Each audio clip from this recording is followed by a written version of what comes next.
Death Trap. A thriller in 2 acts. 1 set, 5 characters.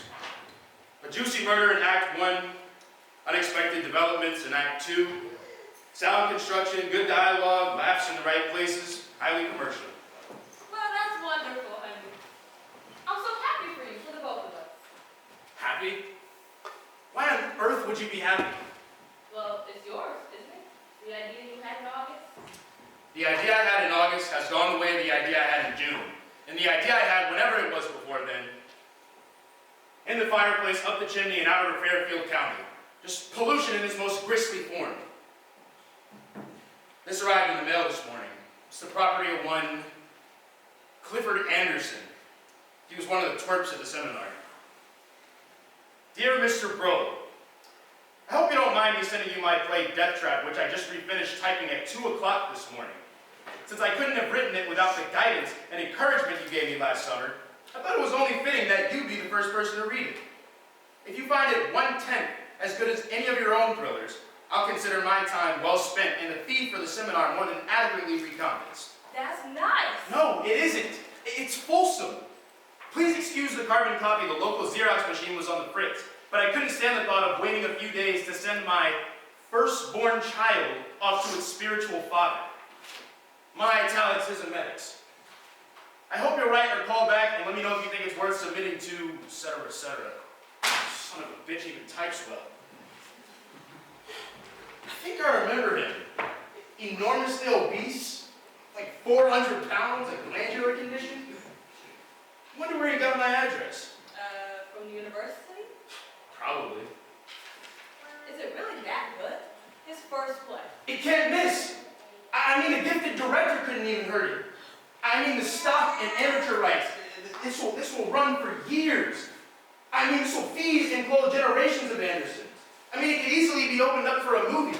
George C. Scott or Liv Ullmann. Not Trish Van Devere. There's a partner for her, too.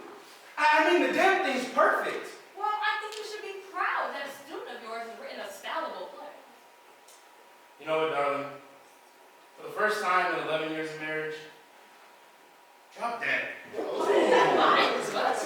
I'm green with envy.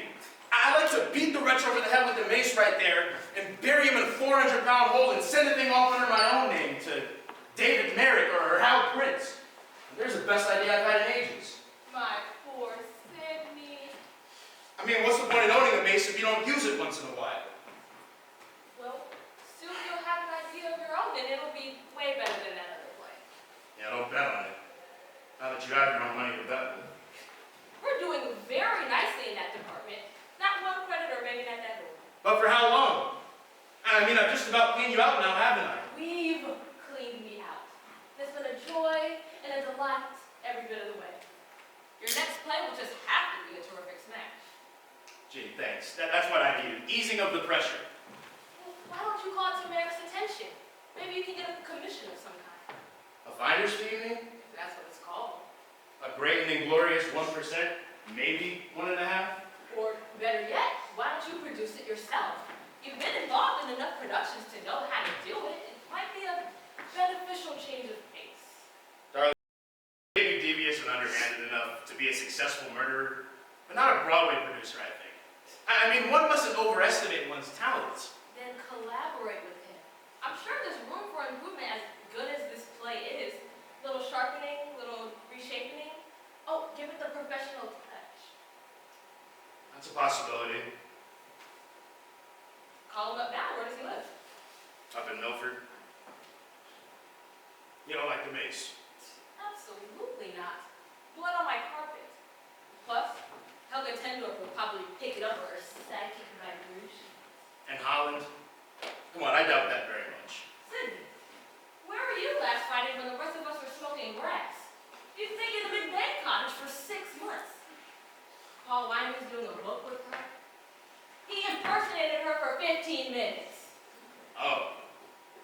was finally coming out of the closet. See what a fine murderer you'd be? Helga Dorp moves in practically on your doorstep, and you manage not to hear about it. That does give one pause. Nan and Tom Weston had them to dinner last Saturday, and he told her about his father's backaches, the money he put into silver, and his father's thing for tall women. She warned Nan about the all-hair girl leaving, which she did. 3 days later, she told Nan about a set of keys she lost in 1969. They were under the clothes bar. She's in the McBain cottage? Right over yonder. Probably picking up our books right now. Well, it seems that Mr. Anderson has himself a collaborator of some sorts. Not that I really believe in ESP. Well, the police in Europe sure seem to. She's supposed to be here arrested for pointing at murderers. Wait a minute. Wait, the fat one didn't stay the full week. And his name was Quinn, or Quincy. Anderson. I wonder if he's the one with that awful stammer. Well, there's an easy way to find out. This may be a 3-hour conversation.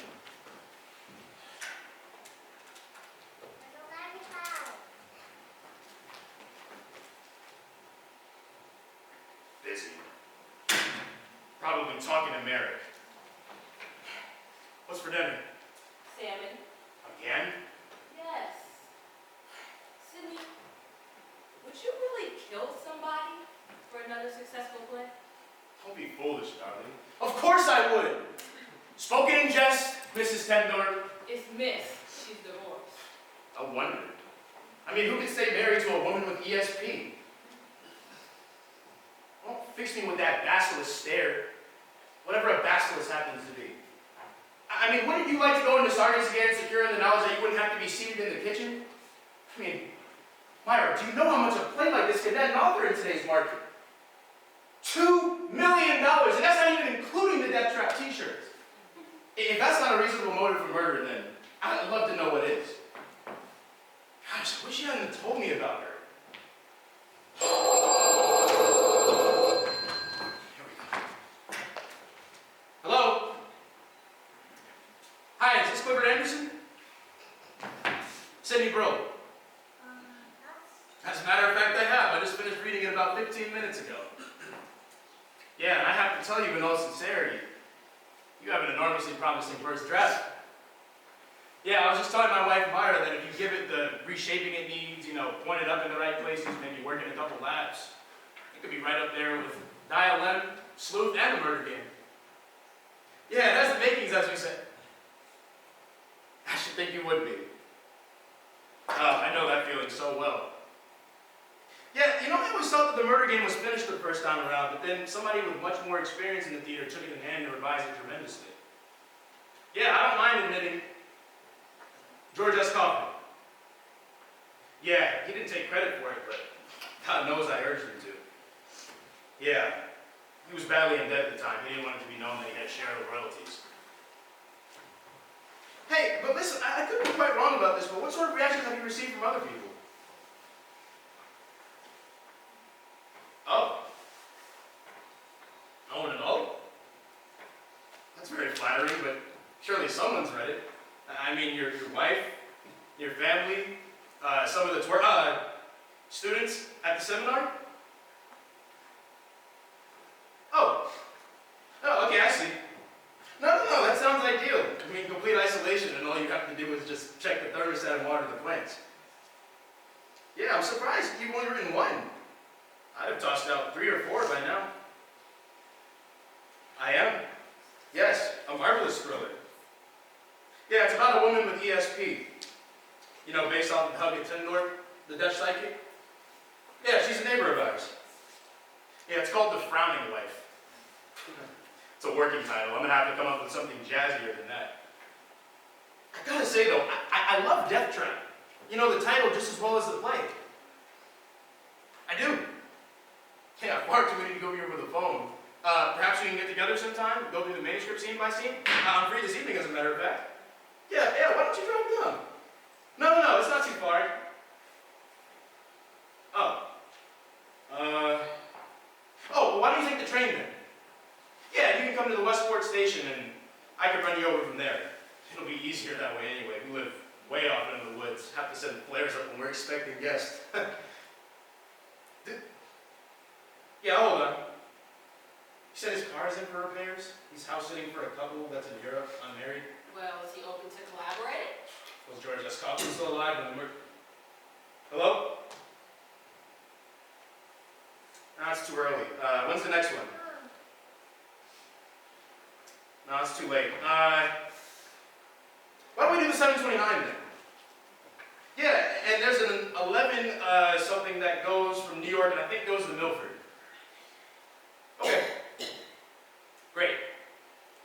Oh, and do you need to bring another copy too? The carbon's a bit weary on these old eyes. Okay. Oh, Terrence. Do you mind if I call you Terrence?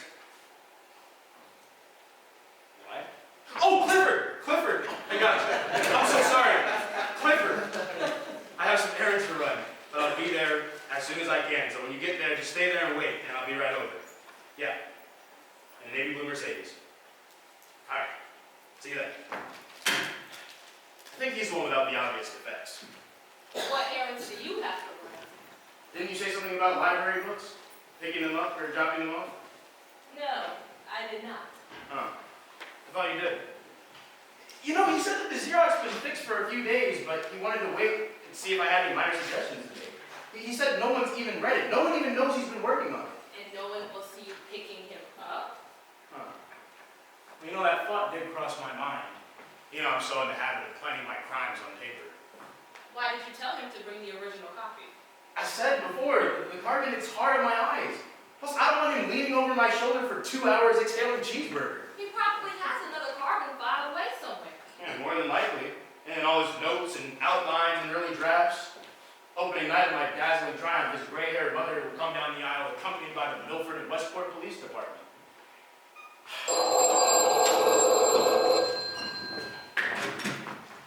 Hello? Hey, how are you, Lottie? I don't think so. Now, I have a play I'm working on, and I don't want to lose touch of it. It's in the embryo stage. But Myra, hang on a second.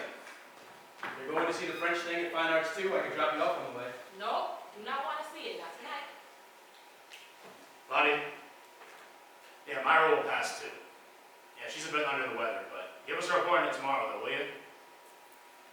All right, have fun. Goodbye. You don't have to stand guard over me. All right, I only kill when the moon's full. Then why did you lie to them just now? Why didn't you tell them you had somebody coming to see you? Is it their business? And I don't know why I lied. I'm just a liar. Well, the moon was full last night, except for a slumber down near the bottom. Well, I shall simply have to exercise massive self-control and remind myself of the other carbon copy, which almost certainly exists. Oh, and if not for that, would you? Could you? Probably not. Probably I would chicken out, even if he is the tiny one. You know, they say that committing murder on paper siphons off hostile impulses, and I'm sure that it does. But at the same time, it opens one up to the idea, however slightly, of committing real murder. You know, it gives it the familiar feel of a possibility worth considering. Just as owning a weapon. Opens one up to the idea of using it. But there's a world of difference between a paper victim and a real one. No, I'm sure Clifford Anderson will return home tonight in the same state of health in which he arrives. Manuscript clutched in tiny or huge or relatively normal hand. Well, I'm sure he'll jump at the chance to collaborate with you, and then you'll do a play that's all your own. I'm sure I shall. Sooner or later. Well, you can keep your idea about Helga Dorp, just don't call it the frowning wife. The smiling wife. Wait, there could be an idea in this. A playwright is sent a newly hatched play by a twerp who attended his seminar. It's a possible opening, right? I mean, obviously, if the play's commercial and the playwright has a room full of weapons. Yeah, put it in your notebook. I will. Pity he's got a title. Death Trap.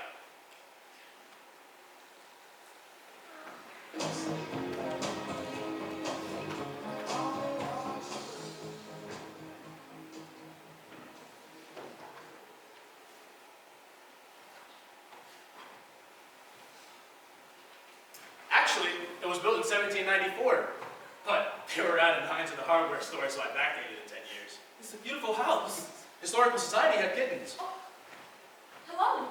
Oh, this is Clifford Anderson, dear. My wife, Myra. It's a pleasure to meet you. Come in. I was beginning to worry. The room you work in? How'd you guess? The typewriter and all these scripts and... Is that the mace that was used in the murder shop? Yes. And the daggers from the murder game. Careful. It's sharp. The trick one was substituted in Act 2. In for the kill? Yes. I can't understand why that play didn't run. Critics peeing on it might be the answer. The train must have been late, was it? No, Mr. Bruhl was. The train was on time. I had to get gas. And Frank kept insisting on fondling the spark plugs. Do y'all know that Gun Club was the first play I ever saw? I had an aunt who lived in New York and she took me to a matinee. I was 12 years old. If you're trying to depress me, you've made it. I was so... Oh my God, I am so sorry, but that's how I felt on the dollars. Angel Street did it to me. Bella, where's the grocery bill, eh? What have you done with it, you poor wretched creature? I was 15. Sounds like a disease being passed from generation to generation. Oh, it is a disease. Thrilleritis mellitus, the fever pursuit of the one set 5 character moneymaker. I'm not pursuing money, no. Not that I would like to have a place like this to work in, but that isn't the reason I wrote Death Trap. You're still an early case. It's not a disease, it's a tradition. A superbly challenging theatrical framework in which every possible variation can be played. Can I conjure a few new ones? Can I startle an audience that's been on Angel Street? Who dialed in for murder? That's witnessed the prosecution that has played the market. Lovely story. And thank you for saving me for last. I was coming to a salute. I'm glad I stopped you. So am I. I'm a little euphoric about all that's happening. As well you should be. Well, would you like something to drink? Yes, please. Do you have some ginger ale? I do. Sidney? Scotch? No, dear, I believe I'll have ginger ale too. Those aren't audio plays, are they? Oh, God, no. No, I haven't written that many. Friends give me things now, and I prowl in antique shops. Now there's a disease. And a super excuse for not working. I found Mr. Richfield the other day. 18th century German. Wow, it's beautiful. And, as you can see, taking very good care of my spiritual child, Lock and Key. Oh, I got the original right here. Oh, thank God. You know, I really should be wearing my glasses, but my doctor told me the longer I can go without them, the better off I am. There you are. Oh. There you are. It's not an environment for Xeroxing. Thanks, no, never mind. I also got that first job here too. There's a scene between Diane and Carlo, which I may have been wrong to cut out, and the scene between Diane and Richard, which starts earlier before they know Carlo's back. Did you do several drafts? Just one. It's a mess, but I'm pretty sure you'll be able to decipher it. If you'll let us see the two scenes. I would. Yeah, by all means.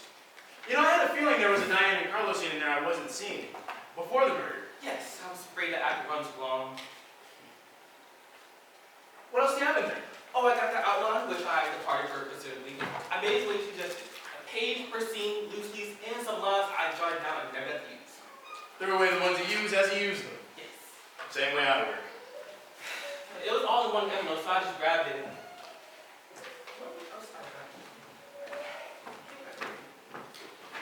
Oh, thank you. You're welcome. Thanks. It's a 2-hour walk to the station, so I had to leave right after we talked. 2 hours? Yeah, but I walk longer than that. I'm one writer who's not gonna get flabby. I work with weights every morning. I was this close to making it to the Olympic decathlon team. Really? Well, this close. Well, I'll be careful not to argue with you. I'm on the Olympic sloth team. Gold medal. Fall asleep in any position. The death trap. Death trap. Death Trap. We'll be toasting with more than ginger ale soon if Sidney's right about the play, which I'm sure that he is. I hope so. I toasted with beer the other night. We have some. Would you rather? Oh, no, it's fine, thanks. Are you planning on staying in here? Yes. Do you think I overheard the description? Or the exact location of each piece of furniture? furniture? The set description? No, I don't remember anything wrong with it. No, this is perfect. Couldn't be better. I mean, you certainly type beautifully. Electric? No, I can't see electric. If there's a power bill, it just can't work. Well, that's the point of owning one. I mean, the real trouble that I find with Zenobia here is that at any rate, you can only make one decent carbon. You know, the second is always so muddy as to almost be illegible. You don't have that problem with... Sidney has tremendous ideas about improving your play, Mr. Anderson. I'm sure he does. I'm looking forward to hearing them. Can you do that in the living room, dear? There's no good work light in there. I seem to remember a pasty white chair with a light beside it bright enough for the engraving of Bibles on pinheads. The light is too bright, and the chair is too low. I'll be quiet. Darling, this is Clifford's first play, and I'm the first person to read it. I'm sure that he would prefer our discussion to be private, wouldn't you? Don't be afraid to say so. Well, I don't know Mrs. Bruhl being here. In fact, I like it.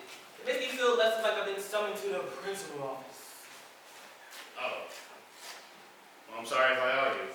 You do all your plays and the things you say. I never once thought about naming my typewriter anything but Smith Corona. As long as it answers. You're open to read a play too if you like to. I would. I'm curious to know how a woman going to react to that decision about the gun. Well, Sidney told me a little bit about it at dinner, but he stopped at all the surprises. I don't even know who kills who. Good, you shouldn't. I think that's the problem with murder, child. If we're going to be saying so. From the opening curtain, it was obvious that Dr. Manhow was going to bash poor Teddy's head in. I mean, he didn't leave any room for doubt. The audience should suspect, yes, but they shouldn't be absolutely certain, should they? Doesn't that tend to diminish the suspense? Well, you make a great point. You know, I wish you had told me on the phone that you wanted Myra to read it too. I didn't ask you to bring another copy, and she could be reading it right now while we have our talk. I didn't know she'd be interested. I don't have one. You don't have another copy? I thought I'd be Xeroxing the originals if I was through. Of course. Yeah, there's no need for 2 or 3 anymore in the age of Xerox. Well, she could read this one, we could pass the page back and forth, or I could sit next to you. Wait. Let me think. I want to think for a moment. Sidney has been bursting with creative ideas about your play, Mr. Anderson. I mean, I've never seen him so enthusiastic about one. He gets plays very often in the mail that are finished and supposedly ready for production from his agent, from producers, from aspiring playwrights. He'll sit at that desk and he'll laugh and he'll smear and he'll say the most disparaging things you could ever imagine. But I think he'd improve your play tremendously. He'll turn it into a hit. It'll run for years and years and make more than enough money for everybody involved. Is that what you meant by I'll be quiet? No, I will not be quiet. I'm going to say something that's been on my mind ever since your little phone conversation. I think it is very wrong of you to expect Sidney to give you the fruit of his experience, his hard-won knowledge, without any sort of quid pro quo, as if the seminar was still in session. But he offered to give me. And it's very wrong of you to offer to give it to him. I'm the one in this household whose feet is on the ground and whose eyes on the checkbook. So I'm going to make a suggestion to you, Sidney. Now, it might come as a shock, but I want you to give it your grave and your earnest and your thoughtful consideration. Can you do that? Can you do that for me, Sidney? Put aside the drowning wife. Yes, put aside your play about Helga Dorp and finding murderers and keys under the clothes dryer, and help Mr. Anderson with his play. That's what I'm suggesting. That's what I think is the fair, the sensible, the rational thing to do in this situation. Yeah. Death Trap by Clifford Anderson and Sidney Bruhl. Unless Mr. Anderson feels indifference to age and reputation, it should be the other way around. That is a shocker. Put aside the drowning wife. I thought it was the frowning wife. Frowning? What kind of title would that be? The drowning wife's what I'm calling it. It has these women's live-over tones, you know, plus the ESP. God, it's such a timely play. It will keep.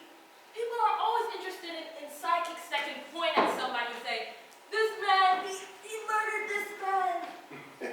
Please, do for Mr. Anderson what George S. Kaufman did for you. It's awfully persuasive, Myra. How does it grab you?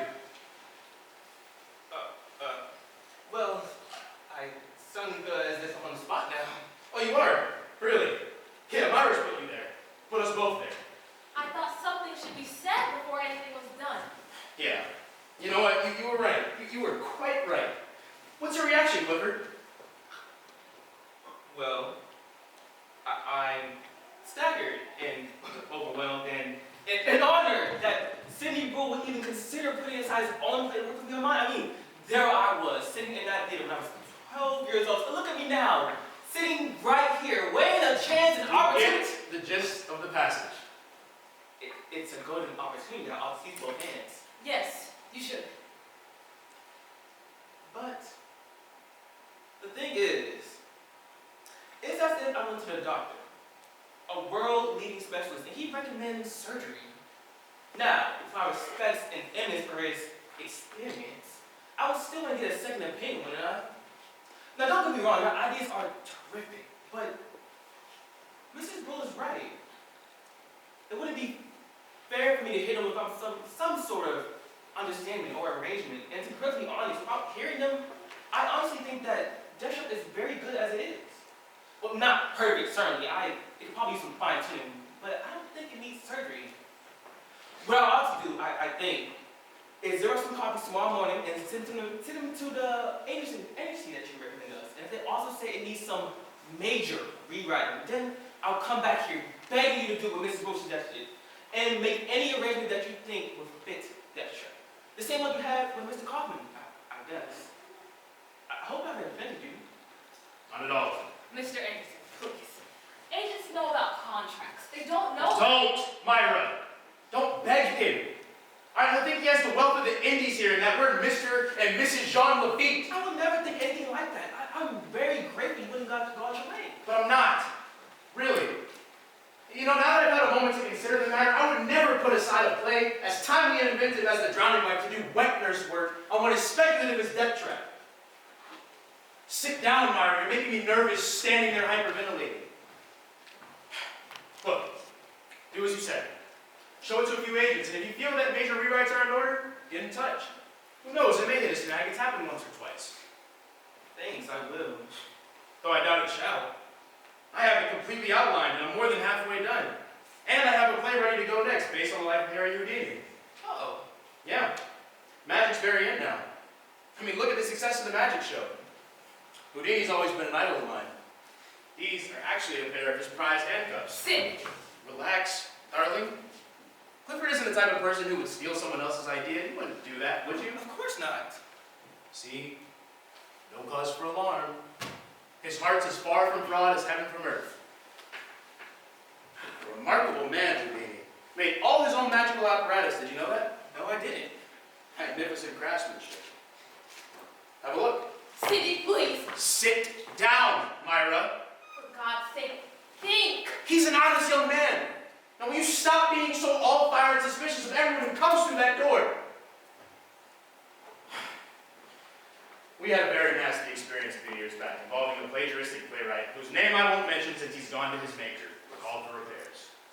Ever since, Myra's gotten all alarmed if I so much as tell a fellow playwright the language I'm learning. Don't take it personally, please. Have a look at these, though. They're quite remarkable. They look so old. They were made to, and apparently solid and escape-proof. They certainly seem that way. Be my guest. You mean put them on? Yeah, that's what I mean when you have my prized pair of $1,200 Houdini handcuffs, and I say, be my guest. $1,200? Now, turn your wrist like that. No, you didn't do it right. It's got to be a single quick motion. Turn, press, pull, all in one.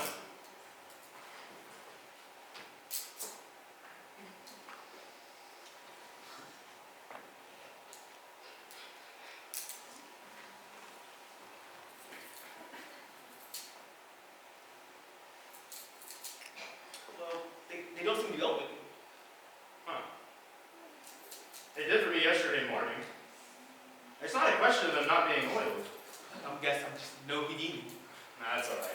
I've got the key here, somewhere. Don't go on fussing with them, though. You're liable to ruin them. Sorry. Key. Where are you, little brass key? This could be a good thriller. It could. I mean it. How so? Well, a young playwright sends his first play to an older playwright who conducts a seminar that the young playwright attends. But nobody reads it. So the young playwright goes to visit the older playwright to get some ideas for rewrites. And he brings his original and all his notes. Well, first, you have to explain the Xerox breakdown, explain why it's on like 2 copies. And the play have to be a very good one, the one that the young playwright wrote, of course. And the older playwright have to have nothing going on for him at the time. An enormous concatenation of unlikely circumstances, don't you think? Well, yes, maybe, but we almost got it here, haven't we? The only difference is you have the drowning wife and the Houdini plate, and I'm pretty sure death trap isn't worth killing for. I'll bet that nobody even saw me get into a car. Well, there you have it. You've licked the second play problem. I think this can be turned into something fairly interesting. What do you think, Mrs. Bruhl? I don't like it. It frightens me. I wonder if I could have put it up here somewhere. Oh, I forgot to mention. I should be getting a call sometime soon. There's a girl coming to see me around like 8:30. That should be around the time it is right now, isn't it? I couldn't reach her before I left, so I had to leave a note on the wall telling her where I am and what number to call so she can find my train ticket back and so she can find out where I am so she can escape because 1 2-hour walk a day is just about enough for me. So I hope you find the key soon or else you'll have to hold the phone for me. How's she gonna get inside to read the note? She has a key. Well, you're not a very conscientious house sitter. She's honest. Wait, you told me in the car you don't know anybody in Milgrim except a few tradespeople. She's from Harvard. Her name is Myra, and she is a teacher at Parks Middle School. This way.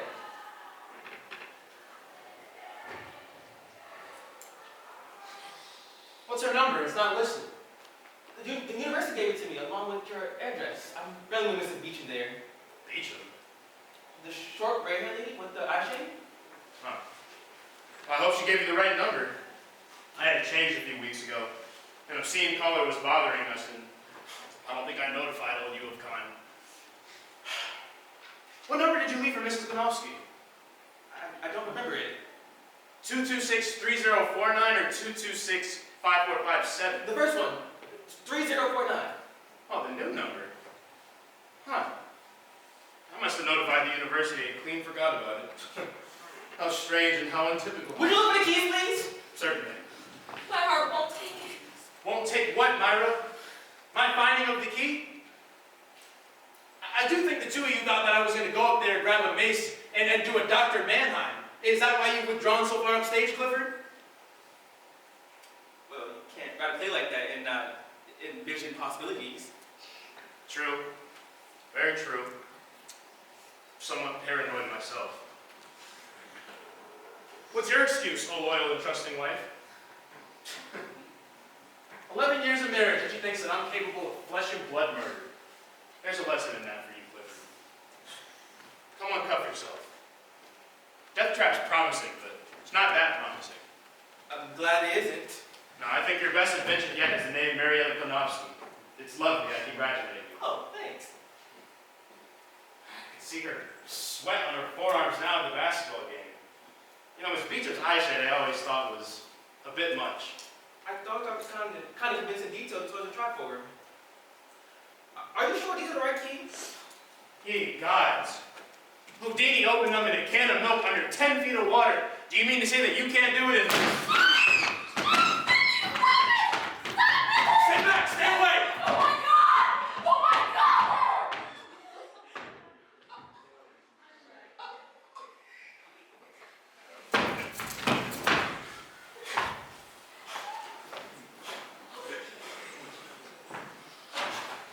Right on the rug. 1 point for neatness. Your heart seems to have taken it. Barely. We'll give it a rest on the Riviera after the opening. And we'll have another housekeeper too, so you can take things easy. We'll get another car too. Gosh damn rules. We're gonna be arrested. A a young would-be playwright walks away from his house-sitting job. Come on, Myra, the police won't even bother to yawn. And leaves his clothes and his typewriter? Why not? I mean, who can figure these young playwrights nowadays? Especially these would-be playwrights. Maybe he realized he wouldn't be, and he went on to go preach ecology or to join the Reverend some young moon. Who knows? For all we know, this place could be broken into and poor little Smith Corona stolen.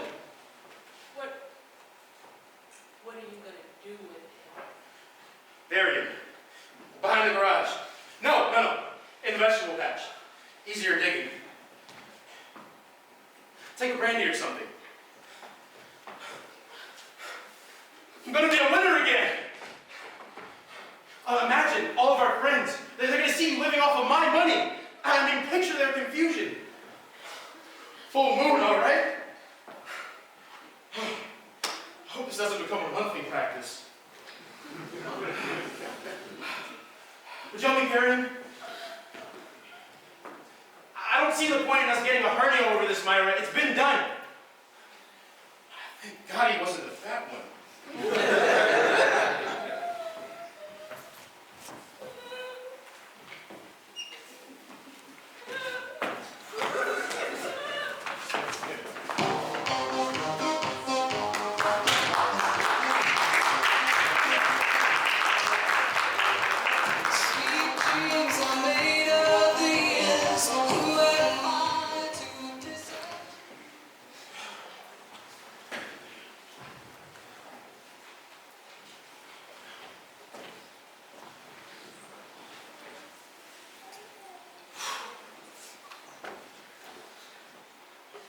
Make mine a double. Got myself a bit of a chill. Along with insipid blisters, aching arms, and small devils poking pitchforks in what I believe is my lumbago. You know, murderer's child, I had Dr. Mannheim bury Teddy in 45 minutes. In future, I'll know better. We're out on Hart Road. But I saw some nice ones in the Yale House the other day. I have a feeling you're about to deliver a speech. Would you mind holding off till I pour myself a brandy and sat down? Oh, I had intended to. I learned something in 11 years of melodrama. Good girl.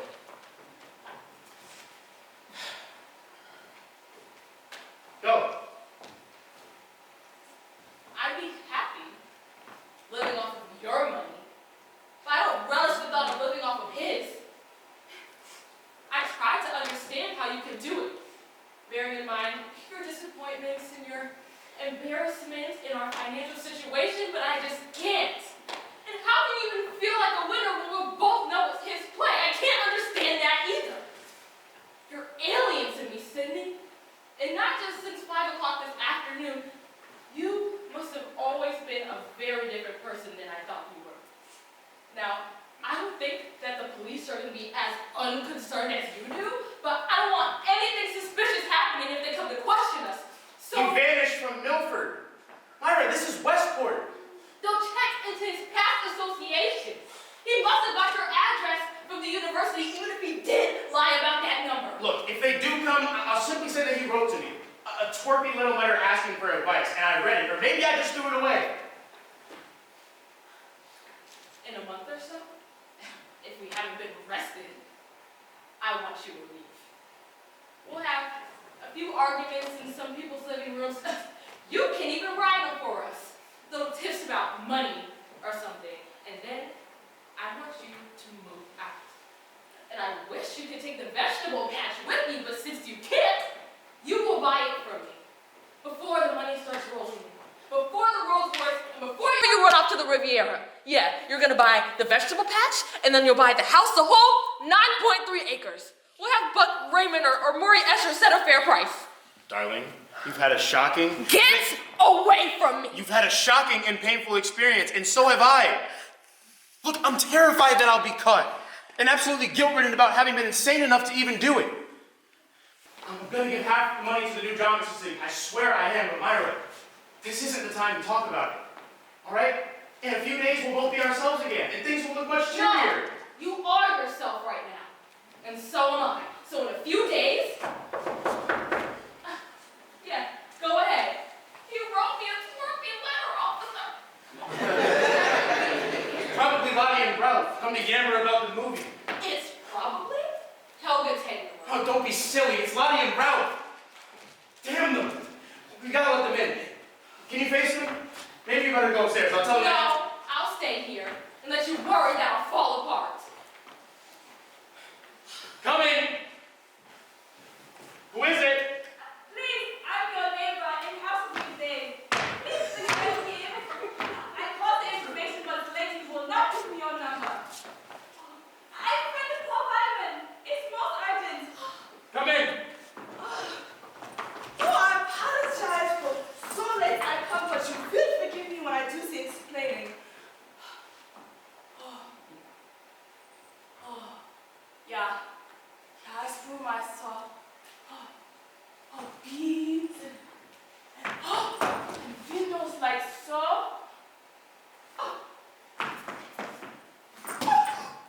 It's a pain! Such pain! Pain! Pain!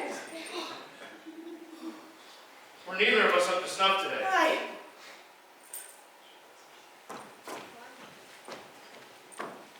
Just as I season.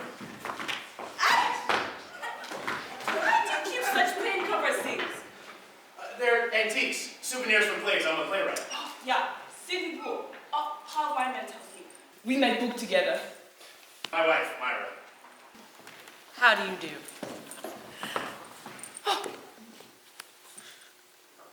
What brings you such pain, dear lady? Nothing, I'm fine, really. No, something you see pains you. Oh, how my man tells you. I am Helga Dorp, psychic. Yes, he did. In fact, And for hours now, I feel the pain. Since 8:30, when begins Milgrim show. I'm on next week. You will watch. yes, certainly. Make a note of that, Myra. Thursday night. Peter Hercules also. What they want him for, I do not know. I called the information, but the lady will not give me your number. So I called Paul. But he is not at home. He is within red walls eating with chopsticks. I called the information again. I say, it's most urgent. You must tell me number. I am Helga Dorp. I am psychic. She say, guess number. I tried, but only I see the 226, which is everybody, yeah? So I come here now.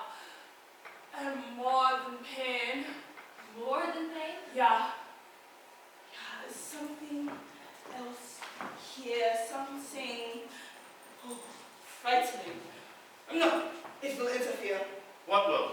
The drink you will give me must keep unclouded the head only when images become too many. Then I get drunk. Yeah.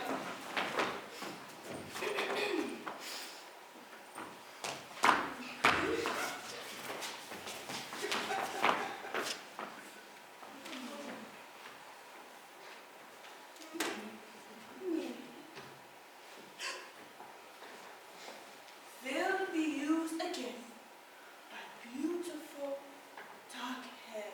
Yes, that's amazing. This is from my play, The Murder Game, and it was used each night by a beautiful dark-haired actress. Will be used again. Not in play, but because of play. Because of play, another woman uses that knife. You should put away these things. Yes, I think I will. And a month or so I'll sell the whole collection. Tired of them anyway. Maybe too late. Oh, I do not enjoy to make unhappy people, but I must speak when I see something else. Well, I mean, you could keep quiet, really. I mean, you're supposed to be resting, and you're not in your own country. Must speak. It's why God gives gift. It's danger here. To you and to you. Is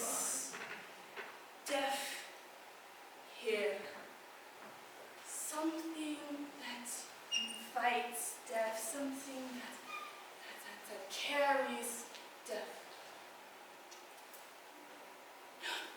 Death trap. This word in English is death trap, yeah? It's the title of my play I've been working on. Yeah, that's where you're getting it from. There's a death in the play. I'm sure that's what you're referring to. I've been working here at the desk. Maybe, but it feels like real death. Well, I try to be convincing. Act everything out as I write it.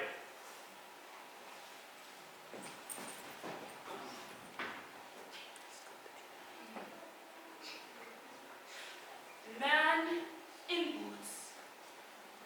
Young man. Here, in this room, he attacks you. He attacks me? Yeah, with one of those. He comes as friend to work with you, to help you. It's a confusing image. Well, I'll certainly be on the lookout for a young man in boots. We're going to be Japanese from now on. Shoes off at the door. And he sits in this chair and he talks of Diane There is a Diane in the play. and two other people, Smith and Colonna. No, one person. It's small, black. Isn't play Black Man Smith Colonna?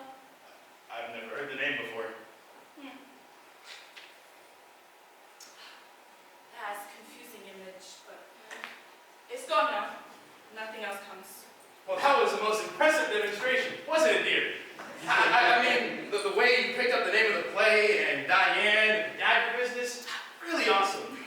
Remember what else I tell you? Another woman uses that knife and man in boots attacks you. Of these two things, I'm certain. And the rest is confusing. Pain is less now, yeah? Yeah. Never was any, really. What a marvelous gift. I must confess, I was skeptical about ESP at first, but you've convinced me it's genuine. Oh, yes. Sometime not happy gift to be owner of. How long have you had it? Oh, since child. Never could I enjoy a game of hide and go seek. It was too easy. And parents never wrap Christmas presents. Vibrates paper. And later, in teenage years, fucking with boys. I had such images. Would you have that drink now? I love very much to talk with you. No, I must go to the house. But you will have dinner with me this week. I will tell you all of my life. Would make very good play. When child, you are living in large house with yellow shutters, yeah? Yes, that's right. Always when moon is full, I am in top shape. Good night. Good night. Be careful. And you should also I intend to. No boots allowed. Good night. remember Thursday night, 12 Drippin' Show.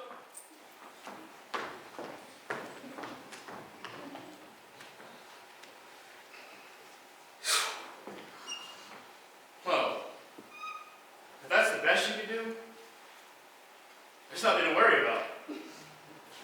You're not afraid of the danger that she saw? Not especially. I'm gonna go to jail. Oh. Look, if the police do come and they do bring her into it, which hardly seems likely, well, whatever. She'll have them combining the tri-state area for a small black boy with two spools of ribbon. One here and one here going through his mouth. She saw him sitting there. She heard him speaking. But she had the main point backwards. Myra, you'll see, there's nothing to worry about. I'll boil the thing. Tomorrow morning, that'll be the end of it. In a week or so, it'll all be behind us. I couldn't help myself, Myra. I saw that play going out into the world tomorrow morning and him sitting there, so young and so lucky. Don't decide yet about kicking the old boy out. And please, I beg you, don't entertain the thought of using the dagger. Just a joke. It was another of her confused images, I'm sure. Though if we do get another housekeeper, I want her to have terrifically great references. Sell the collection. Probably I should. I will. Not immediately, though. It'll look too suspicious. Amazing, though, isn't it? 18 years and Tanya's aura still permeates it. Then put it away somewhere. Exit dagger into desk. You know, a part of me was hoping that you would do it. At the same time that I was terrified, a part of me hoped. I mean, I saw it too. The money and your name. You tried to stop me. All right, you did your best. It was my doing and mine only. All right? If anything should go wrong, there must be no confusion whatsoever on that point. But nothing will go wrong. Okay? In a few weeks, we'll both be celebrating. Leading producer, Option's new Sidney Bruhl thriller. Successful playwrights amid envy. Let's lock up and turn in. Is it possible that murder's an aphrodisiac? I mean, man, what a blow that would be the inventor of ginseng root in the Department of Health and Education. Wait! He couldn't help.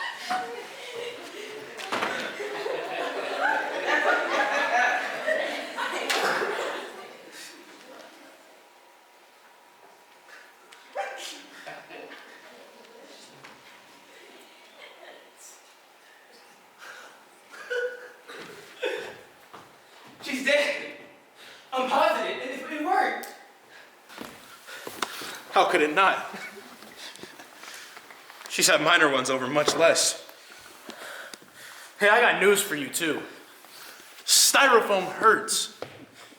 You used that a hell of a lot harder than you did in the motel. The added adrenaline of the actual performance didn't make the strangling a jolly experience. How about that Helga Dorp? Almost had a heart attack out there myself. Same here. Spooky the way she started and attacked you from the... Yeah, she was a little off base, though. She had to do it with one of the weapons. Must have been the Garrett mixed in. Yeah, his very confusing image. Side of your nose. You know, it's just as well she came. Now she'll be telling everyone she felt the physical pain of the oncoming heart attack. Every little bit helps. I mean, not that any supporting evidence is needed, really. I'll have to get my things in. No rush. I'm not going to call the doctor for a few moments yet. We don't want them working any miracles of resuscitation, do we? What if Madame Tindor come back? I don't see why she should. I mean, the pain stopped, hasn't it? Yeah. I haven't thought of it like that. Don't move around too much, though. You're shredding dirt.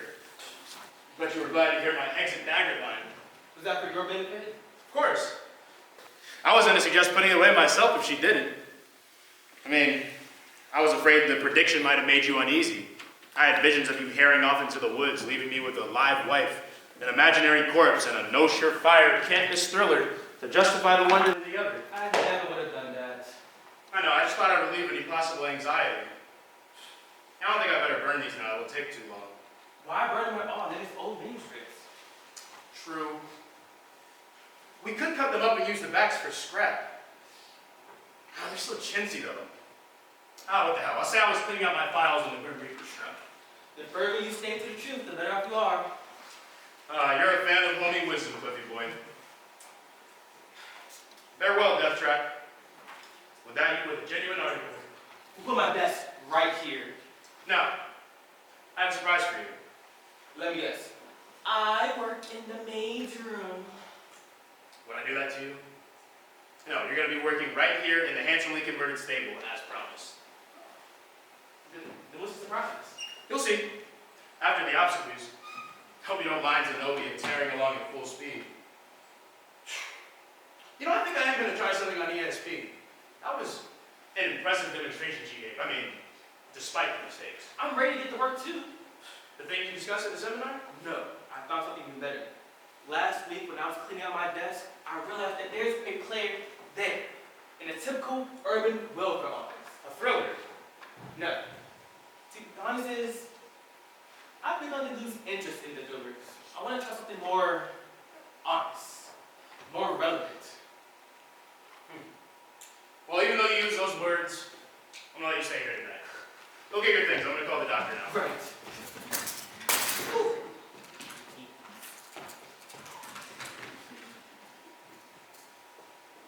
Hello?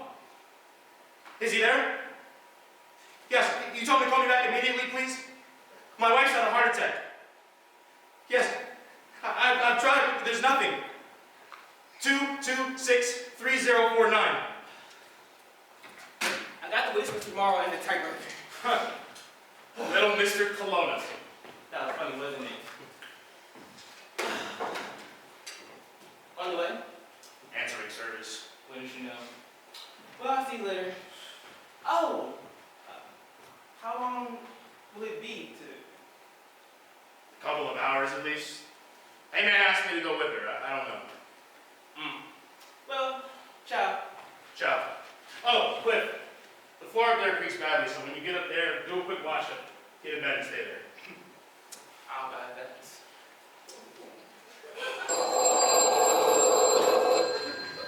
Hello? Yes. Yes, I've been trying to give her milk resuscitation for 10 or 15 minutes now, but there's nothing coming. There's no use. Yes. So she's been under the weather the last few days. I tried calling you, but she said it was only...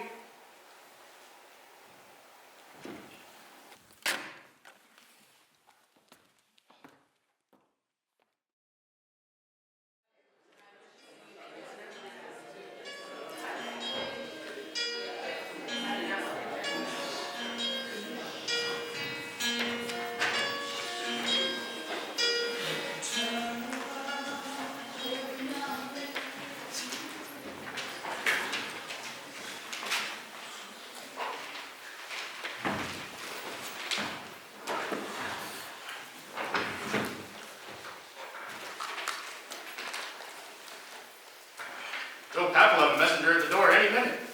I was thinking of him as a possible producer. Do you know? Slightly. Let me see a few pages. Well, I'd rather you wait until the draft is done. Give you the whole thing in glorious bundle. Would you mind? Of course not. What's an hour or so? Well, it's gonna take 3 to 4 weeks, I think. At this rate, you're gonna have a trilogy by then. Nothing doing? I'm thinking. Why don't you invite her over? Dorp. Maybe talking with her might spark something. You think we should risk having her on the premises? Maybe not when the moon's full, but any other time, why not? Look at the egg she laid on the Griffin show. Well, she got rattled by Peter Hercos when he described how her husband and such she said. Oh, I forgot to mention. Bill forced the call before you came down. She wanted to know if she can bring over a casserole or so bun for you. I told her you're managing just fine. No. We don't want to break the flow, do we? Coming! Porter! It's good to see you. Come on in. How are you, Sidney? Doing fairly well, thanks. There are a couple of things that I wanted to talk to you about. Am I disturbing you? No, not at all. Glad to have a chance to take a break. How come you're out in the city? I have to be in New Haven by noon. The secretary? Yes. My, what a fast typist. He is, isn't he? Come meet him. Cliff! This is Clifford Anderson, and this is my friend Porter Milgrim. How do you do? How do you do, sir? I would say my attorney, but then he would bill me. I'm going to anyway. This is a business call. Partly, at least. Cliff was at the seminar I conducted last July. He asked me then about the secretary position, and when Myra passed, I needed somebody to lend a hand. So I called him, and the next day he was here. Typewriter, road travel. That was very good of you. It is a privilege to work with someone like Mr. Bruhl. Oh, look at that. Isn't this a beauty? Partner's desk. Where'd you find it? In Wilton. Just happened on it last week. You know, it makes more sense than cluttering the room with 2 single ones. Cost a pretty penny, I'll bet. Well, it's deductible. Yes, they can't very well quibble about a writer's desk, can they? Wait till Elizabeth sees this. How is she? Fine. And the girls? Couldn't be better. Kathy loves Vassar. And vice versa, I'm sure. Sit down. Shall I look at the groceries now? Then you and Mr. Milgrim talk in private? Would you mind? I have to do something before dinner, so might as well do it now. All right. You do in a second, Porter. Take your time. I haven't started the clock yet.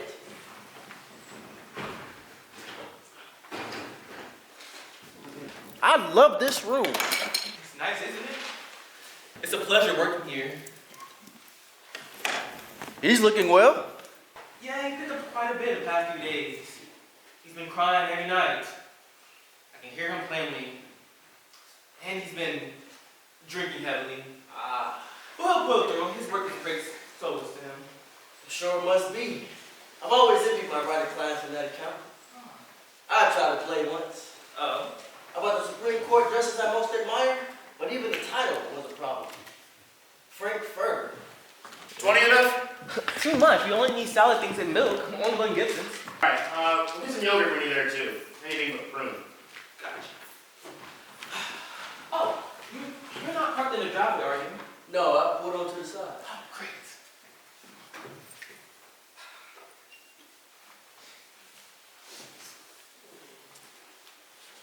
Well, see you later, or nice to meet you. Which I won't come to be. I'm sure we'll be seeing each other soon. Pleasant young fella. Good looking too. Yeah. Do you think he's gay? Homosexual? I know what gay means, Sidney. Elizabeth told me long ago. No, he doesn't strike me that way. Well, I have a sneaking suspicion he might be. But I guess as long as he does his job well, it's really none of my business, is it? Well, in essence, he is a domestic employee. And I think that in such circumstances, his sexual preference could be a legitimate matter of concern. Well, I wasn't asking for a legal opinion. I was just saying I really don't think it's any of my business. Oh, well, in that case, no, it isn't. Besides, people would talk if I took in a female secretary, wouldn't they? If she were under 80. That's what I thought. So I called Clifford. It's good to see you looking so well. It's the main reason I've come. I was delegated by Elizabeth and the Westons and the Harveys. That young man has been discouraging all callers. I'm afraid that you may be in worse shape than he was letting on, but obviously that's not the case. Well, I'm not up to socializing yet, but I'll come along. The work's a great solace to me. What are you on to now? A play about ESP. How the Dorp's in the big bank on it, you know. Yes, I do. Tell me, is it true what everyone's saying that... Do you mind if we talk about this? No, not at all. Go ahead. Is it true that she actually pointed to the spot on the floor where Myra was going to fall? No, nothing like that. Nothing at all like that. All she did was come in here and say, there's pain. There's great pain in this lady's chest. And Myra said, there's slight pain. And then she said, still, with your history, you should see your doctor. Which is what I've been telling Myra for days. It's uncanny being able to sense things that way. I would think we'd be able to write a very fine thriller on the subject. Yeah, that'll come along. Business time. Yes. Now, the first item on the agenda is your will. As it stands, if anything should happen to you, your cousins in Vancouver would inherit. Do you want to keep it that way? I don't know. I'll have to think about it. Do. Don't put it off. And this is the second item. Now, it's only approximate because I don't have up-to-date appraisals on the real estate yet, but this is roughly what you can anticipate. Give or take a few $1,000s. I didn't know there was this much.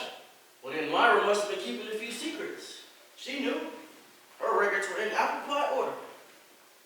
Hey, how much of this is the government going to grab? Not too much, really. The first $250,000 of that is exempt from federal tax. And the state tax, which starts at $50,000, it's only a few percent. Huh. There's one more thing, Sidney. I was talking to Mari Escher at the planning board meeting last night, and he told me that you spoke to him about selling off a few acres. Well, I'm not too sure that I will now. Well, you can't.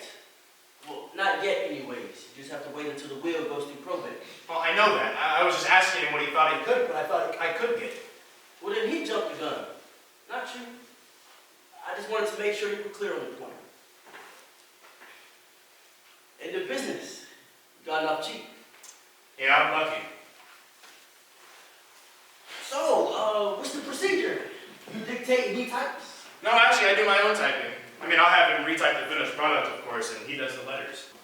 Is that what he was doing? Letters? No, actually, a play of his own.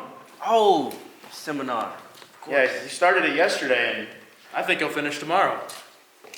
I hope he's not planning on stealing your ESP idea. Have you discussed it with him? What makes you say that?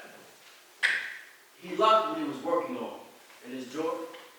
Unobtrusively, but I know. Huh. Then again, he may be afraid that you're still his idea. Hardly. Life at a welfare office, the dreams and frustrations of a dozen people you soon to spend an evening with. He's working in a welfare office? Yeah, that's what he was doing. Then it may only be a force of habit then. People in large offices often lock their desks. Unobtrusively? I mean, just the reverse, I think. Hey, everyone, look, I'm locking my desk. It may just be his way of doing things. Look, I'm sorry if I worried you, the suspicious legal mind. Maybe he's exactly what he seems. An honest and helpful young man. Completely trustworthy. Yeah, probably. Well, I better get going if I'm going to be in New Haven by noon. Trustees luncheon at old Eli. Thanks. Has the check from the insurance company come yet? No, it hasn't. I'll write them a letter first thing in the morning. Thanks, I appreciate it. Will you come have dinner with us? In a week or two, I'll be able to face the world again. Good enough. Take care. You too. Give my love to Elizabeth. I will. And the girls. I will. Shit. Come on. Gosh damn old world craftsman. Come on. Open. Oh. Oh.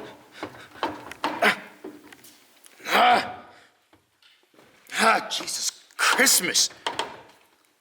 Feces. Oh, that was quick. Only with the Gibsons. Here, give me, I'll put them away. Oh, no, it's all right. I don't mind. No, come on, you shop, I'll put them away. Go back to the welfare office. God forbid. The changes in the bowl and the avocado are supposed to be organic.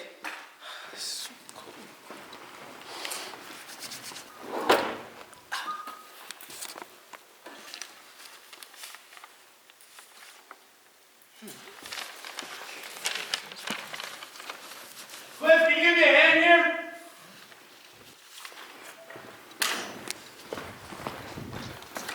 Where are you? Hey, wait! Taste for intricate plotting and the glib superficial characters? Mm-hmm. Want to do something real and meaningful? Socially relevant? Hey, will you cut it out, please? Your ideas will start coming. Possibly. Just relax and try not to bug me. It'll all start to come together. Death Trap. A thriller in 2 acts. Characters. Julian Crane, Doris Crane, Willard Peterson, Inga Van Brunk. The action takes place in Julian Crane's study in the Crane home in Westport, Connecticut. You have one hell of a Setting! Julian Crane's study is a handsomely converted stable grafted onto an authentically colonial house. Sliding doors upstage center open on a foyer, which are the house's front door entrances to the living room and kitchen, and the stairway to the 2nd floor. French doors upstage right open out to a shrubbery-flanked patio. Downstage left is a fieldstone fireplace, practical to the extent that the paper can be burned in it. The room's furnishings are tastefully chosen antiques, a few chairs and occasional pieces, a buffet downstairs right with liquor decanters. And the focus of the room, Julian's desk. You remember Julian's desk, right? Yeah, the one he worked at before he took crazy Willard Peterson into his home? Patterned draperies hang at the French doors. The room is decorated with framed theatrical posters, unlike these, which are window cards, not posters. And a collection of guns, handcuffs, maces, broadswords, and battle axes, several of which I'm going to get to use any minute now. That's it? You know, when the act out the 11 pages, would you like me to explain? What's to explain? You're a lunatic with a death wish. I covered it thoroughly. I have exactly the same wish you had. A success wish. This is going to bring you success? Yes! Remember night, when I add that to your speech, it can be a terrific thriller. In which someone like me, and somebody like you, gives somebody like Myra a fatal heart attack? Yes, at the end of Act 1. What, pray tell, is your definition of success? Having tickle time in the shower in the state penitentiary? I knew you had some reservation about this. That's why my first instinct was to tell you it wasn't a thriller. I have enjoyed putting you on, Sidney. I'm glad it's out in the open.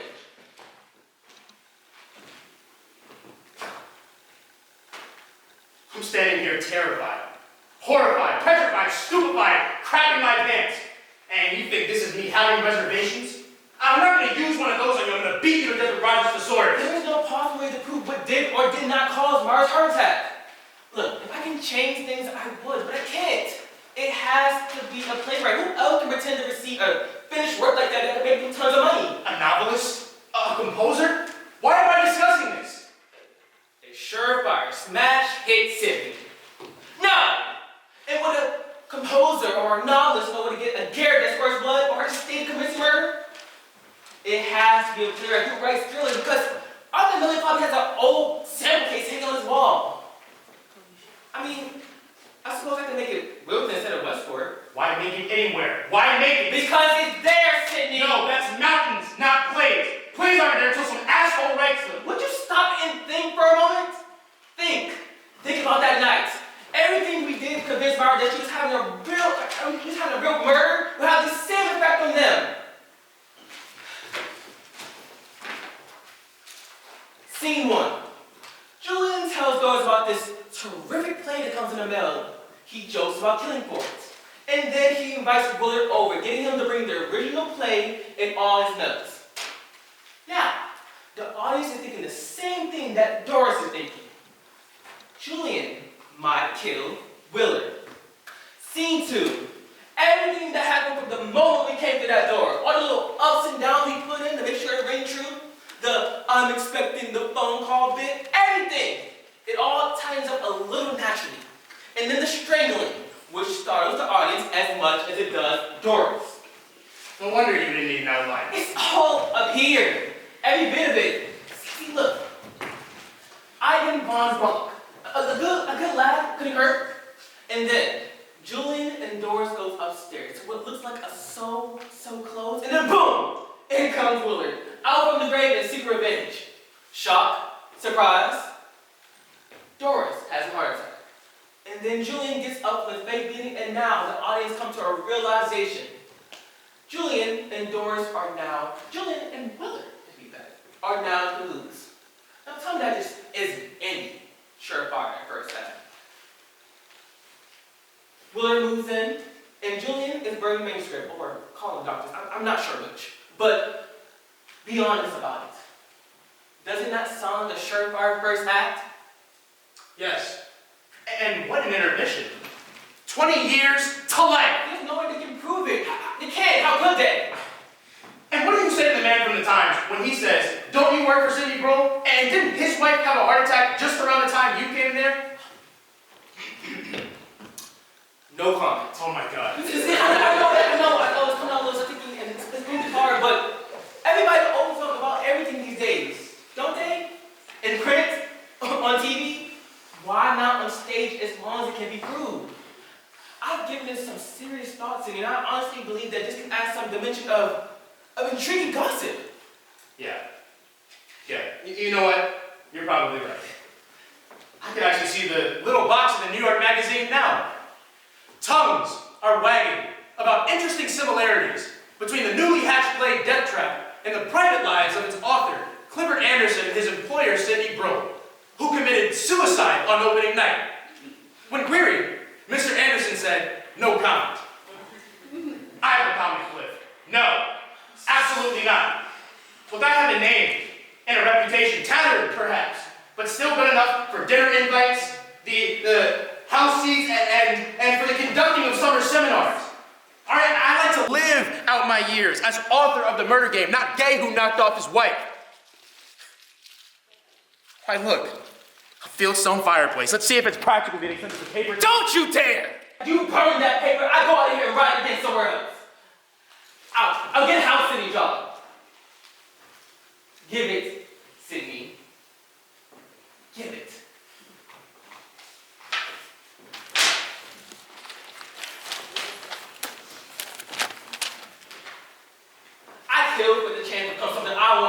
I'm not gonna let you take that away from me.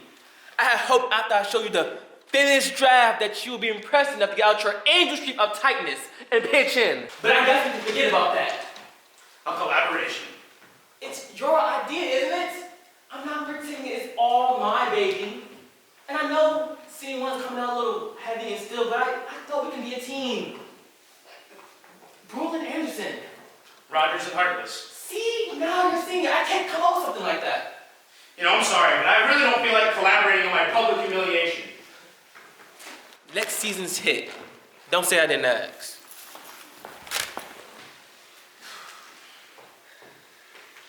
I think I better move out anyway. Why? Well, when Helga Dorp said a woman's going to use a dagger because of the plague, maybe she wasn't that far targeted. Don't be silly. I love you. I would never think about hurting you. Besides, you break my neck. You goddamn right I would. So don't talk about leaving. I don't know. I don't feel comfortable with you being unhappy about this. I'll whistle a lot. Maybe I am being old-fashioned and uptight. You are these days. Jeez, who cares about anything? I mean, I certainly could use the royalties of a good solid hit. I think there's a movie in it too. Porter just gave me the figures on Myra's estate. It's even smaller than I thought. $22,000, half of which goes in taxes. I mean, there's the house and the land, but I can't sell any acreage until the will goes through probate. He said that's going to take 2 or maybe even 3 years. Jesus. And the insurance money also isn't that much. The offer's still open. You know, it crossed my mind that afternoon, the whole play in the mail thing. It's a good first scene, really. It's your idea. All I did was add some details. Pretty neat the way he managed it. Yeah. Tried breaking in, but the damn thing's a fortress. Porter noticed you locking up. I was afraid you were going to do something on ESP. And I thought I was being so inconspicuous. Yeah, he's sharp. Dull, but sharp. I'll do it. Let him talk. I'll blush all the way to the bank. You mean it? Roland Anderson. Great. We'll make it Wilson instead of Westport. I'll leave it Westport. Oh, Tell him. just think about it. Sidney Bruhl, collaborating with Clifford Anderson. That's from Act 1. Act 2 is going to be a problem. How so? Well, we have the murder in the first act and 2 murders in fact, so Act 2 is liable to be let down. I mean, not necessarily. We can bring in a detective, of course. I was thinking more of the Connecticut version of Dallin. Inspector Hubbard. Yes! And Inga Van Braun will come back in. A good comedic character like that would be foolish not to make the most of her. Well, you go on drafting Act 1 and let me do some thinking about Act 2.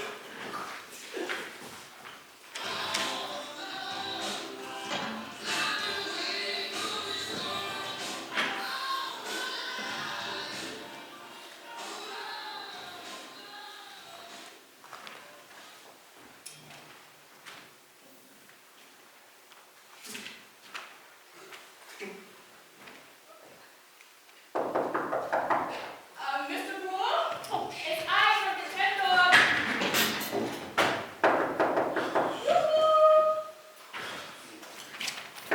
Hi! Mr. Bruhl isn't here now. I can't see what. It's less too far. He'll be back any minute now. You are... His secretary, Clifford Anderson. I am Helga Dorp, psychic. Mr. Bruhl told me all about you. I understand that you predicted his wife's death. Oh, yes, very sad. Oh, much pain. Right here. Such nice lady. He is well, Mr. Bruhl? Yeah, he's doing fine. He went out to dinner. It's the first time since. Yeah. But he'll be back around 10. That's like a quarter past now. Oh, it'll be big storm. Much wind and rain. Oh, lightning and thunder. Oh, many trees will fall. Are you sure? Yeah, it was on radio. I've come to borrow candles. Have none at home. You have? I don't know. I haven't seen any, but we must have some. Why don't you sit down? I'll look for some. Thank you. You wear boots.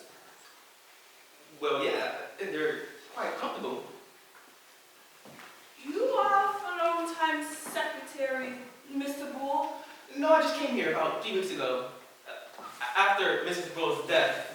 You know what? Why don't I go look for the candles? Hi.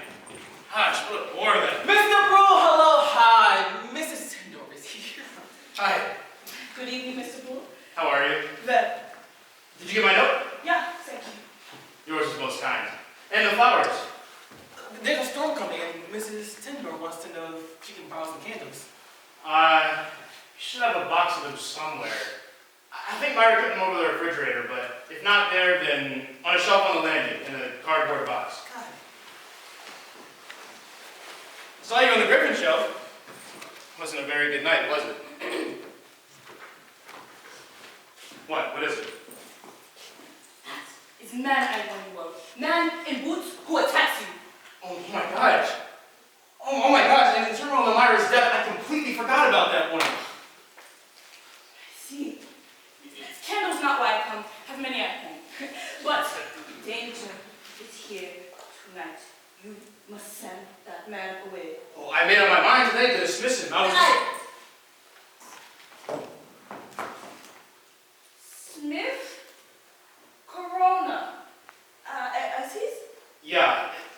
Yes. Oh, naturally, of course. Corona, not Kelowna. This is what I see on black men's face, curiosity. You must send this man away tonight. Well, I was gonna give him his notice at any rate. I mean, I certainly won't put it off any longer now that you give me another warning.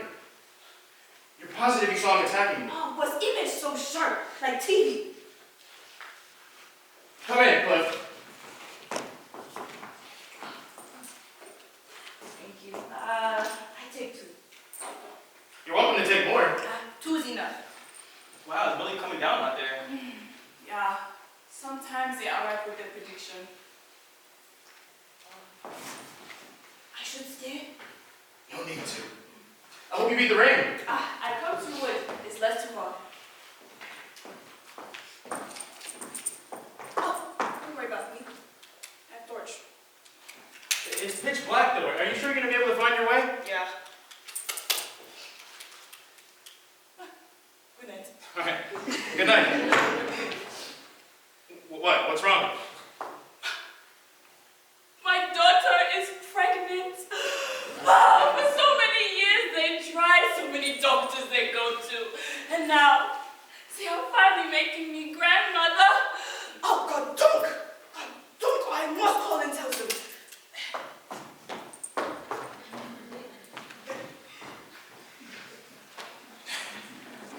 She told you I'm the man in boots who attacks you? Yeah. Well, did you tell her that I didn't use one of the weapons on the wall? Didn't think it quite advisable. I told her you're giving me karate lessons and we're attacking each other all over the place. I mean, the closer you stay to the truth, the better off you are. Oh. I finished the first act. Did you? Well, your evening was certainly spent better than mine. I ended it with Julie on the phone. How could I go on without her? He wants the doctor to believe he's upset, doesn't he? Well, your dialogue may be a bit Tin Pan Alley, but your timing couldn't be better. I've got Act 2 ready to go. Oh, really? That is, I think I do. There are 2 bits of business that I'm not sure will work, but we'll try them, and if they do, I'll give you the whole thing scene by scene. It's full of surprises. I can't wait to hear them. Go up and close the window, though, will you? Sounds as if we're having hurricanes Alice through Zelda. How many scenes are there? 3. Same as in Act 1. I love that sort of symmetry.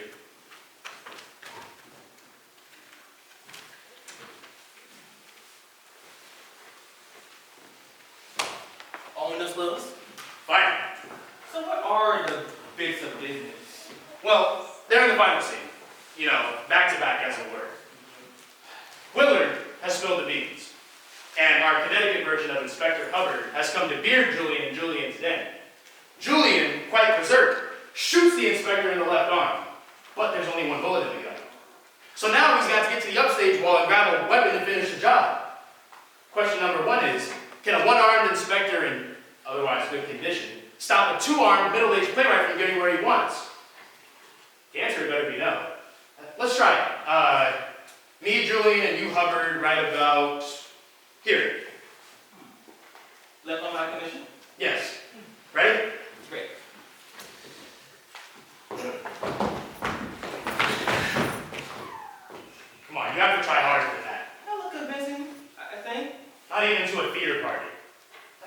Give it a good try.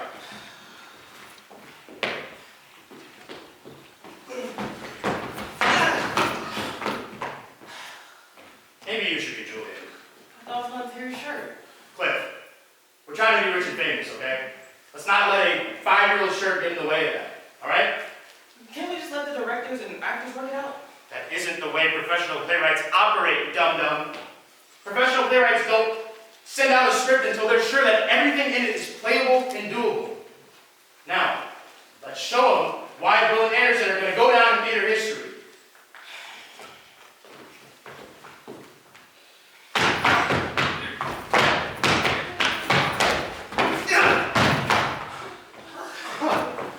Voila! It works! Look at your shirt. And mine. Jesus, I scratched your neck. I'll survive. The second bit now. Much less strenuous and very brief. I'm glad of that. Alright, I'll be Hubbard and you be Julian. Go up to the wall and grab an axe.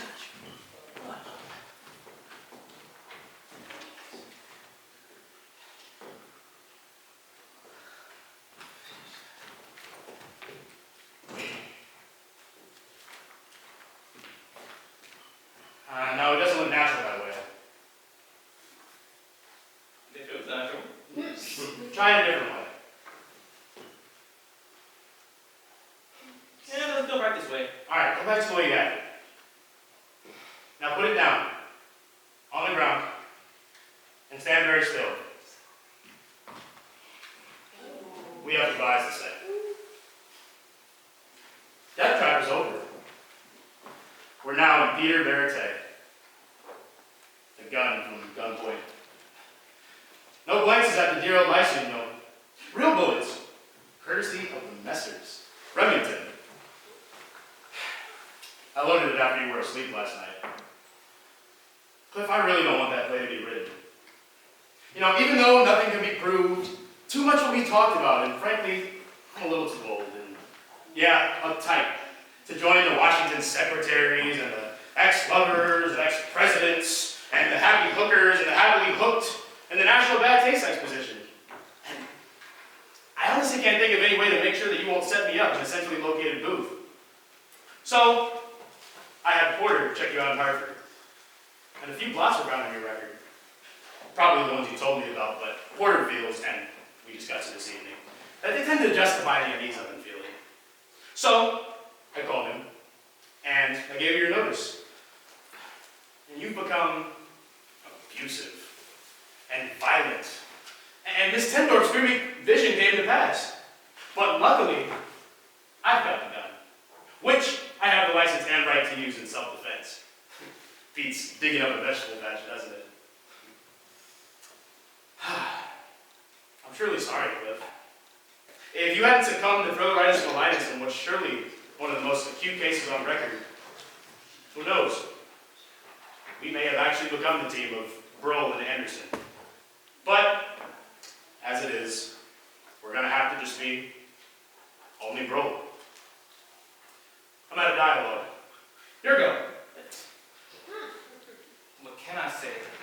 I'm in bed. I thought you were going to promise to become a steam fitter or something. Would you believe me? Nah. So, I hope you take pity on her pretty face. I shall miss you very much. Goodbye, Cliff. Goodbye, Sidney.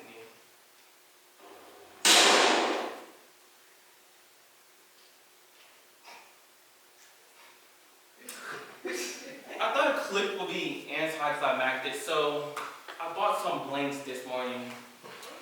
Wow, I was getting the real bullets for this one. Oh. No. See. Peripetia.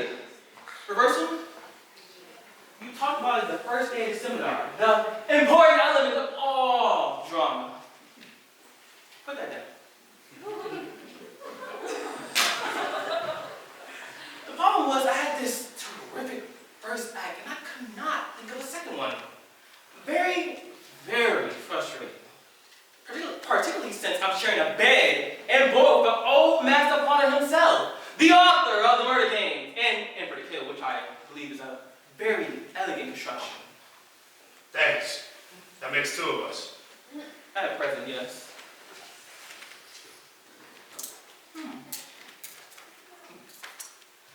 be my guest.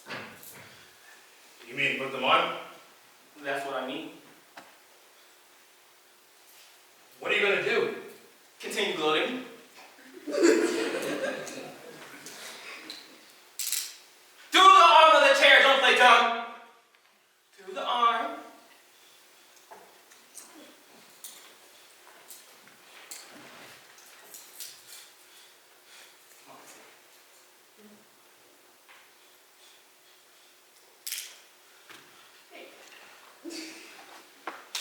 So there I am with my problem. Sydney's not going to help with it. Not voluntarily. This I know from square one. Sidney uses 3 kinds of deodorant and 4 kinds of mouthwash. Not for him, with a scandal. But is there a way I can harness that 17-joule brain of his and get it to work for me all unwillingly? So, I began writing Act 1. And every time I leave my desk, I inconspicuously lock it. So inconspicuously, in fact, that for a day and a half, that smart old Sidney doesn't notice. But in comes dull Peterson. And thank God, it saves me the embarrassment of getting lousy and embarrassing and lazy-handed than leaving a fucking loose page laying around. You're a shit, you know that? Would you like to say that into the microphone? Huh. So, there we are. Bruhl and Anderson. I write silly things. I don't get that much sleep. Last night, for instance, I barely got a wink with all that tip-tone that was going on. But I'll make up for it. Thank you for Act 2. No, Inspector Hubbard. Julian's lawyer is the 5th character. Scene 1. Julian finds out that Willard is writing the real death trap about Dorp's murder, with changed names, of course.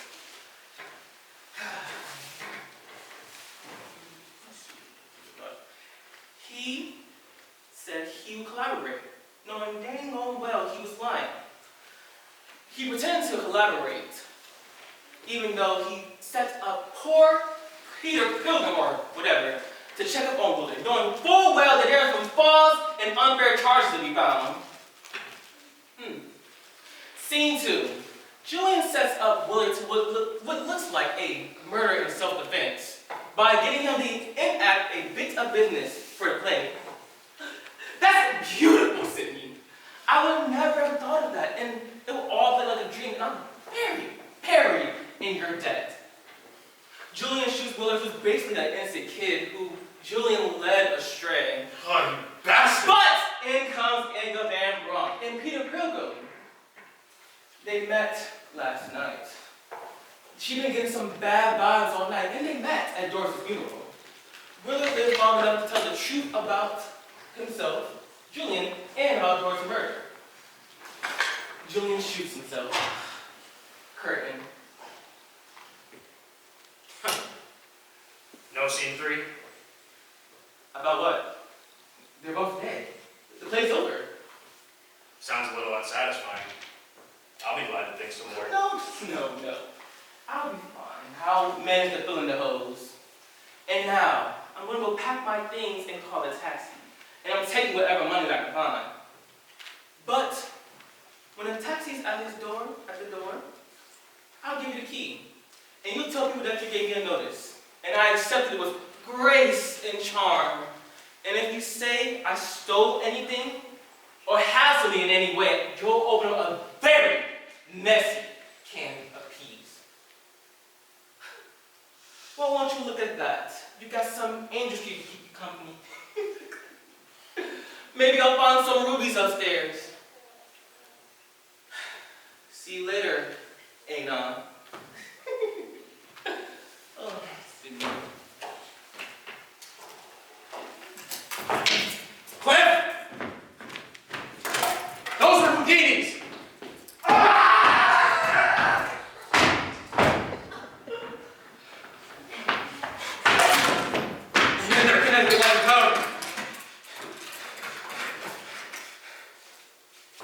Hello? Police department, yes. Hi, my name is Sidney Bruhl. I live out in Rabbit Hill Road. I just killed my secretary. He was coming at me with an axe. In this next part, you're gonna think that I'm drunk, but I'm stone cold sober. I stabbed him with a butcher knife. Yes. Yes, you can come and see yourself. Yes. B-R-U-H-L. Sidney. How nice of you to know. Yes. His name is...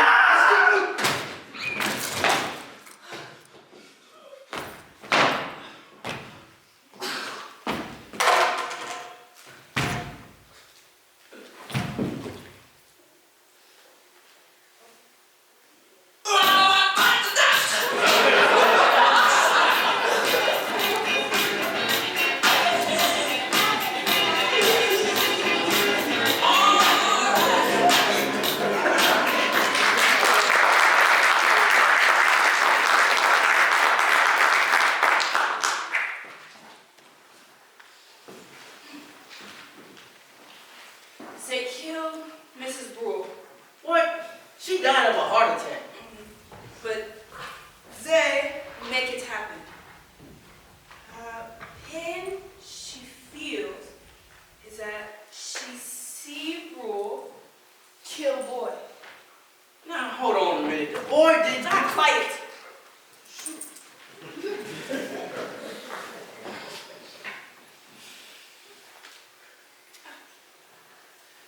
Bruhl shows her play from boy. It's good play. Boy comes and Bruhl kills, attacks around neck tight to take play. She helps carry boy out. Pain brings me, but now I am gone. And boy is from grave. He comes with love. No, I tried to stop. Yes, she dies. My God, a fake murder to bring about a real one? Are you sure that's what happened? I thought it was strange. The boy showing up on such short notice. Was no play, There wasn't. but now boy writes it. All they have done. And Bruhl discovers it. I saw the boy locked in his drawer. Is afraid Bruhl. Play will bring much shame. A play about them killing Myra? I bet he was afraid. Boy tricks, no, Bruhl tricks boy to take axe for play and shoots, no, stabs him with knife. But chains will go and chains come apart The Houdini said, and stabs him right here. and drags him in and puts him by the axe. Burns script by fireplace. The ashes in the fireplace. Calls the police. And while he's speaking, The boy takes knife and attacks. Just as I predicted 4 weeks ago. God, it's even better than the murder game. You are thinking it was real play? It has the feel of one, doesn't it? Everything happening in the one room. 5 characters. Death trap. Say it. That's a catchy title. I couldn't write Frankfurter, but maybe I can write Death Trap. Oh, yes, I see theaters. Inside, much applause. Outside, ticket buyers waiting in line, shivering cold. Oh, that's encouraging. But it's my idea. Your idea? How can you say that? It's Sidney's and the boys. They lived it. What if I not tell, you not know? That's true. I can't deny that. And you supply me with the title, which I may or may not use. We split money half-half. Are you serious? I'm going to go home and work for months, nights and weekends, maybe even give up my vacation. All you've done is come in here and touch furniture for 2 minutes. if I bet, and if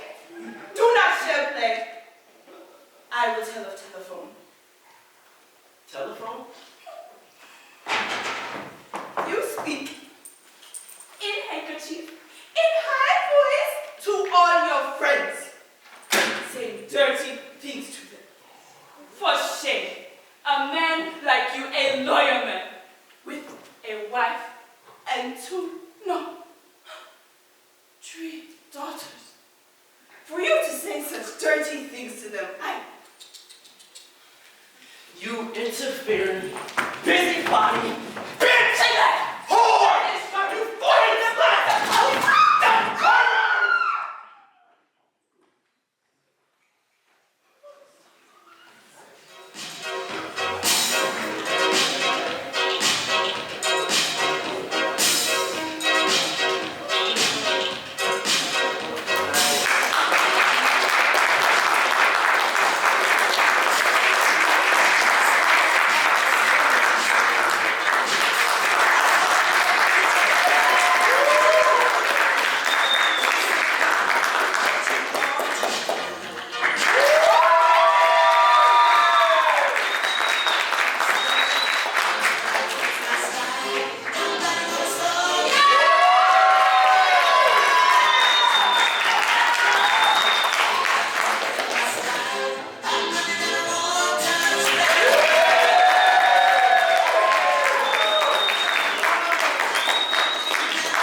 Dolphins can swim.